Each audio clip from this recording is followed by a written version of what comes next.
7 days. That ain't gonna work.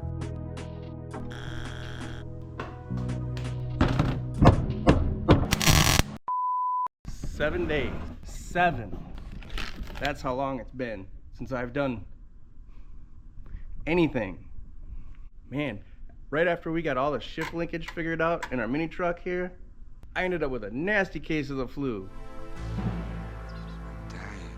I'm still not feeling like myself, but I can't sit around. Can't sit around anymore. So I had to come out here, and I think what we're gonna do is address the elephant in the room, or hole in the floor in this case.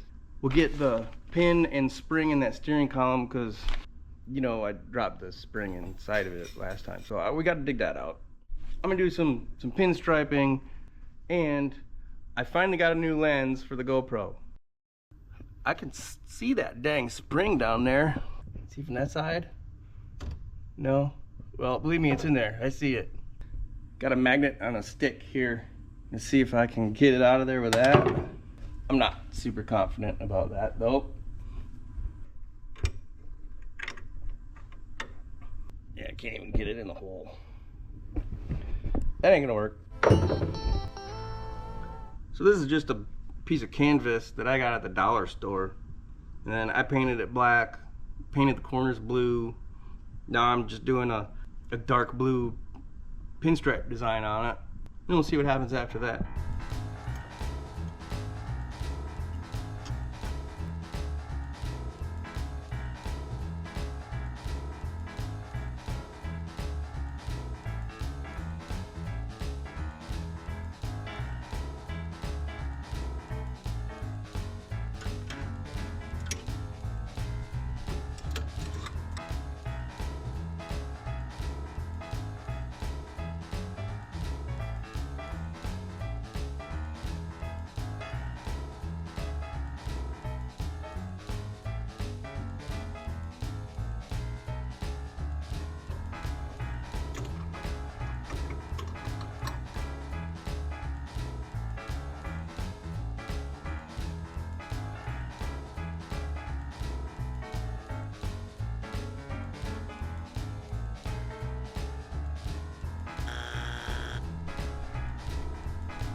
Some people have been asking for a dedicated pinstriping video, kind of go over some of the basics of what I do, and I'm gonna do that eventually, but not today. I can't talk.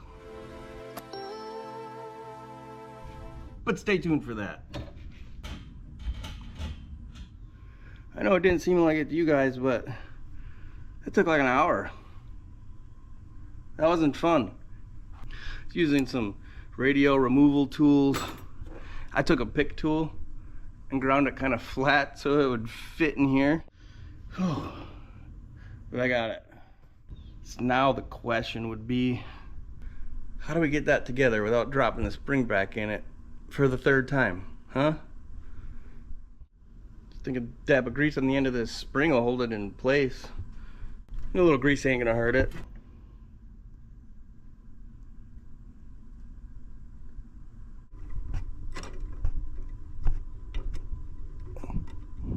Alright, here goes nothing. Not knock the spring in there. Alright, got that pin in there, and that is a really tight fit, and it's got like a knurled top to it, so it's gonna need to be pressed in. So C-clamp. We're gonna try that before a hammer.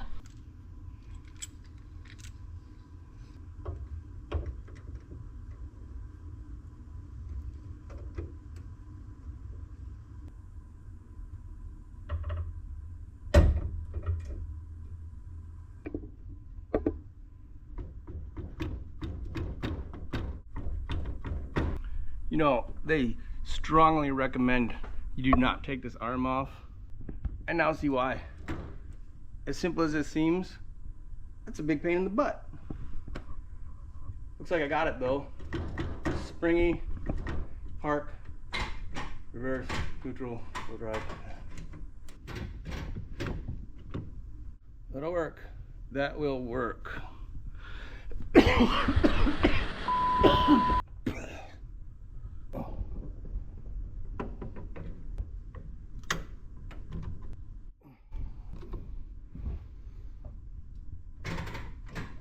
I only took that apart because I wanted to paint it. And now look, I gotta touch it up anyway. Next time I'm just taping the dang thing off. That would have been just fine. And I wouldn't have had to mess around with that. Looks good all put together though, don't it? I actually use a GoPro Hero 11. Definitely happier with the 11 than the older ones that I've used before. The batteries last twice as long. And that's a huge deal. One reason I use a GoPro is because I beat the crap out of them. I drop them, they get drug on the floor, gets hit with things, and I'm constantly throwing sparks at it. And the cool thing is with these GoPros is that the lens cover is super easy to replace. You just twist it off, twist a new one on. Got these like little springy things on the lens cover, and then on the GoPro itself it's got little tabs. Just like that. Well, hey howdy. Happy New Year's. Yeah, it's New Year's Day. And I am feeling much better, thank you. I'm gonna have this lingering cough for a while, I think, but I'm good to work. And I think what we're gonna do is address the elephant in the room, or hole in the floor in this case. Yeah, we had to cut that out a while ago to replace these transmission cooler lines. Somebody may have nicked them with a grinder. We're gonna go ahead and finish this pinstripe piece too. I think the first thing to do would be peel back some of this sound deadener off the floor. Cut it up to about there maybe, all the way around. Clean up that metal so we have something to weld to. I did think about making a panel that was kind of removable, just in case I ever needed to get to them again, but I don't see why I really would need to. So we're just gonna weld that in. Start with this poster board material here. Wait, we were gonna cut that deadening out of there. So my brain isn't quite working perfectly yet. When has it ever worked perfectly? Don't be a I could be my own worst critic, I swear. Cut around that with this razor blade. We'll just chisel the rest of it off. Should work.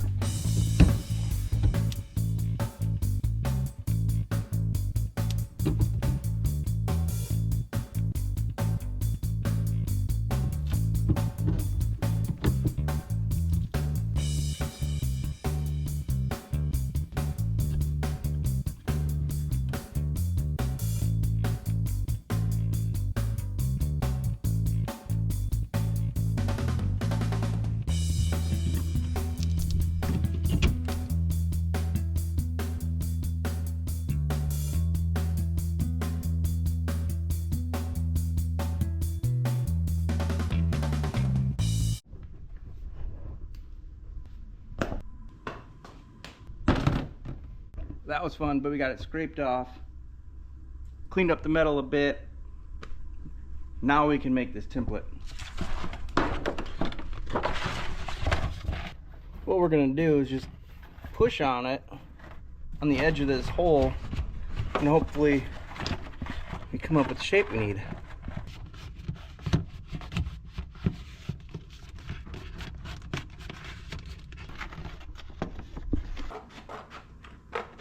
I have a feeling this won't be the first template. Work, brain, work. I have a feeling this won't be the last template we make here. But I am going to cut it kind of big in the areas I'm not 100% sure of. But that should be close. Actually, I think that'll work. It's just a hair big, but that's fine because when we cut that out of metal, we're gonna want to bang on it a little bit because we don't want it to be flat. We want it to kind of dome over the top of this. So by putting that little bit of shape in it, it might shrink this down to right about where we want it. And if it doesn't, we'll deal with it then. we'll trim the hole. Alright, so now I want to make a reference where I'd want this to kind of dome out. We'll just draw a circle there. I found the perfect piece of metal for this.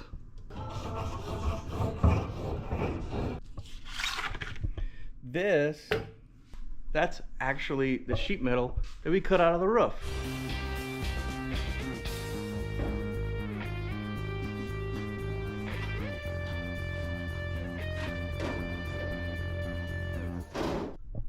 What's cool about this, it's already got kind of a dome to it. So I set our template up right where that circle we drew, and right where I think the shape is right.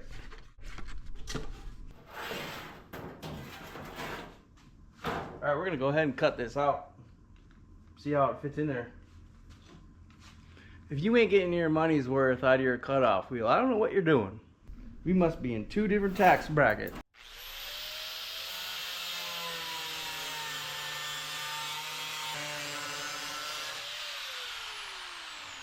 Besides that, they cut a lot faster when they're little.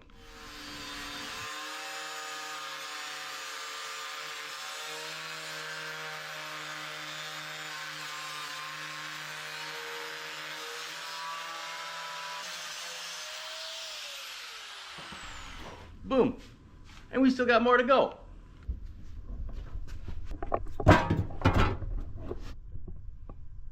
Well, I wouldn't call it a perfect fit yet. Need some manipulations.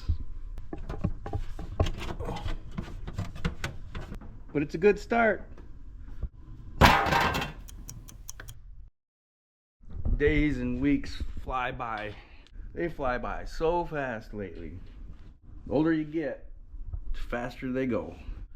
So here's where we left off with this. That thing sits in there pretty dang good, but we're gonna need to give it a little bend right here.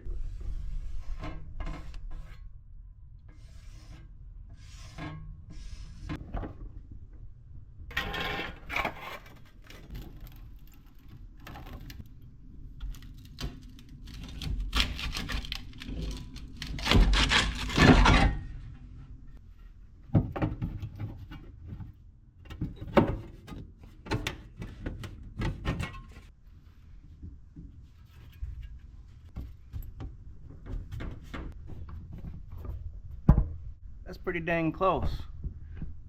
I think we'll leave it just like that. Give it a little tapping with a hammer here and over here, but we should be able to make that work. I do believe.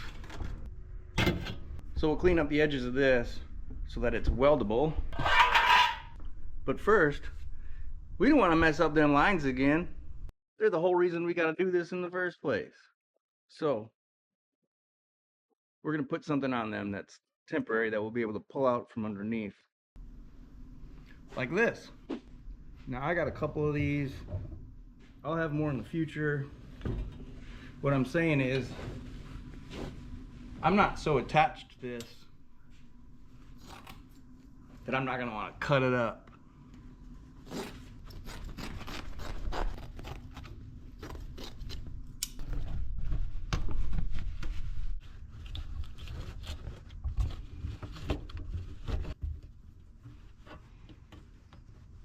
You know what?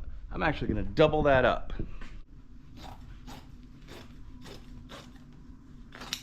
I am not about to want to do this again.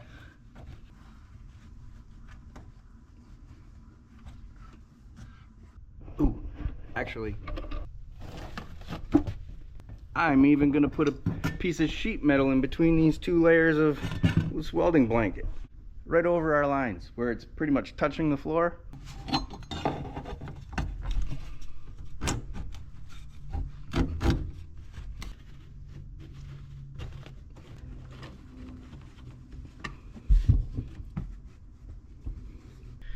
Okay, now I feel safer.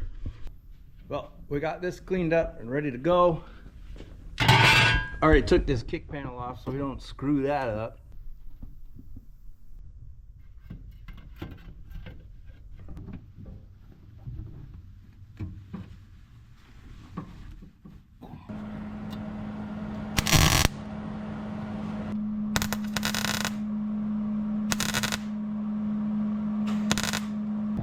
Now that we got a couple tacks on there, we can kind of tap it into place.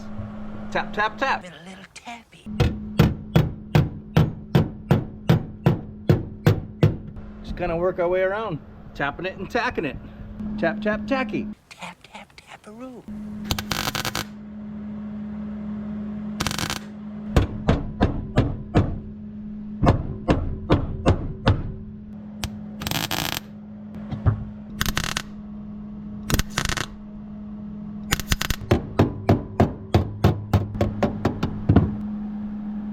You know what? Here's what I'm thinking. I think that we need to get this truck up on jack stands because there's bed liner and paint and seam sealer and primer and all this stuff on the underside of this floor, and if any of that were to catch on fire as we're welding it, it's gonna be real hard to get under there and get it put out with this thing so low. I think that'd be a good idea.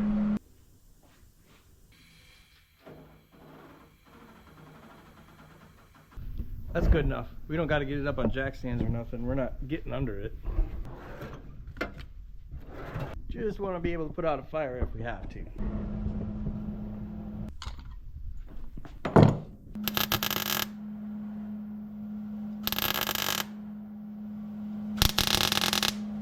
Now, I don't care about warping this stuff or nothing. So we're just gonna stack tacks all the way around it. Just being careful enough not to blow a hole through it.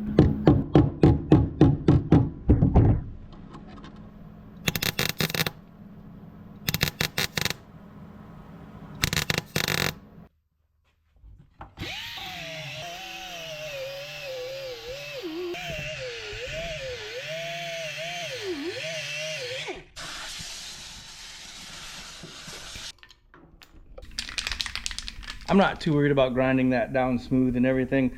We're gonna get a seam sealer on that, and we're gonna be putting another layer of this sound deadening on it. So yeah, we have this primer here. Be nice to use an epoxy primer, but I figured an etching primer would be fine. Went to go get some, couldn't find it. This one here says it's use on metal, galvanized steel, aluminum, so on and so on. That tells me that it is okay to be direct metal. So that's what we're gonna do. Direct metal.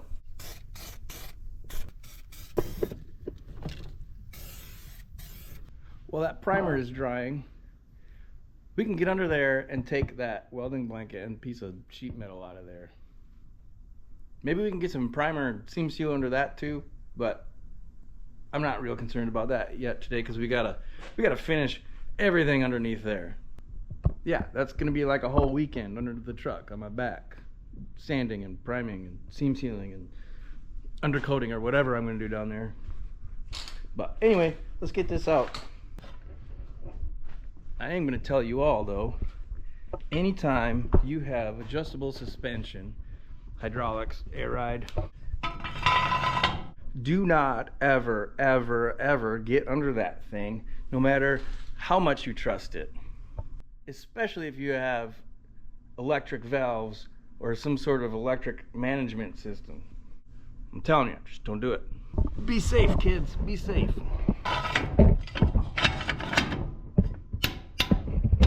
That'll be enough.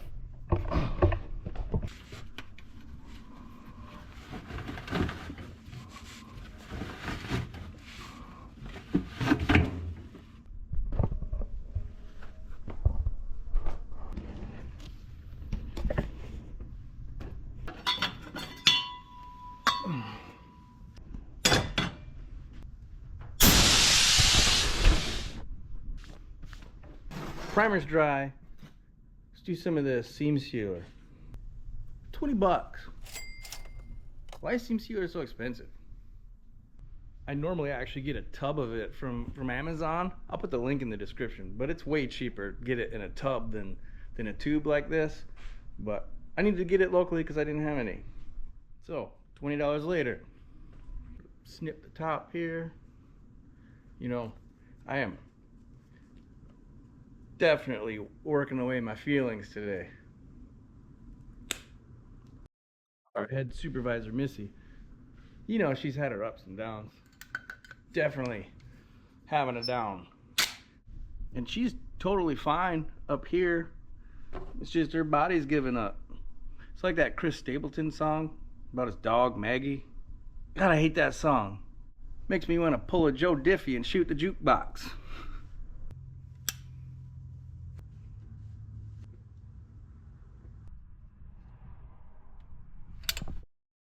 So I like to use an old toothbrush for this, or a small, kind of pretty stiff bristle brush. I don't have any of that right now. I mean, I got a toothbrush, I don't want to use it for this. But what I have is 3 of these cheap touch-up brushes I taped together. That should work. I mean, why not? Ow! And we just really want to make sure that we're pushing that down in all the crevasses. I may have used a bit much. That's okay. It's okay. I'm not much of a cake decorator either. But that'll work. That'll work just fine.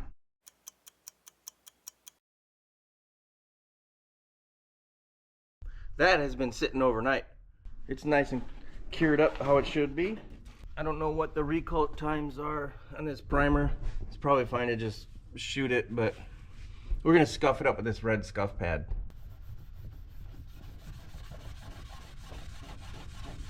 That'll give paint something to bite to.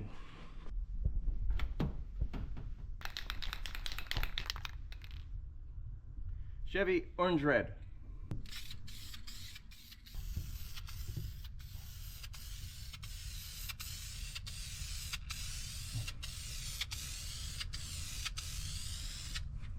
We'll give that a minute to dry, probably a couple minutes. We actually want that to be nice and dry because we gotta put some sound deadening on it. It looks like we got just enough. Just over enough.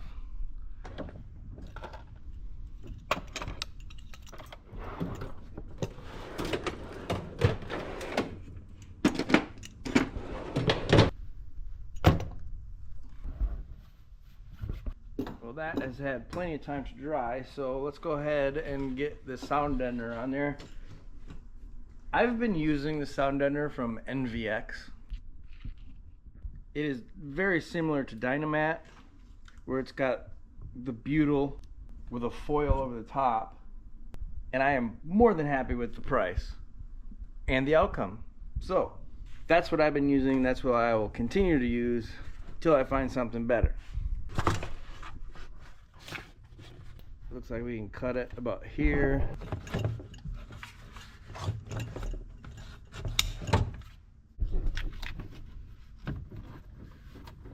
Yep.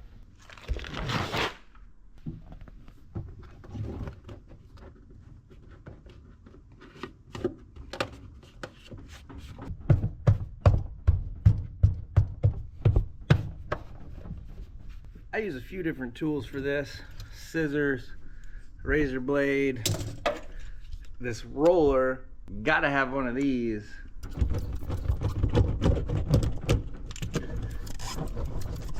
But also this tool I made a long time ago that I use for both this and upholstery.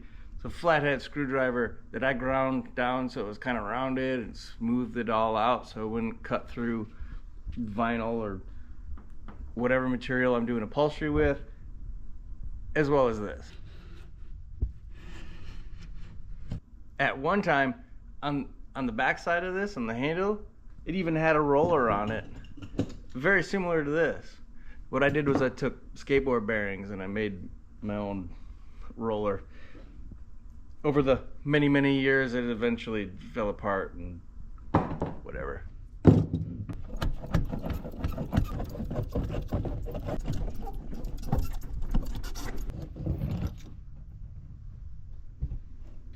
Yeah, right.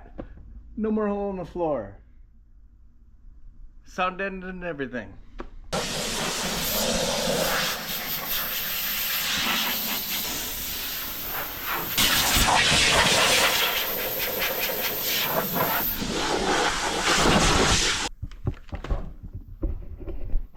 is it really progress if we just finished redoing something we already did?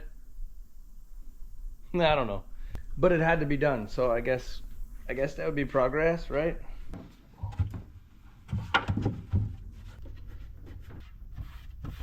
I still love how those kick panels turned out.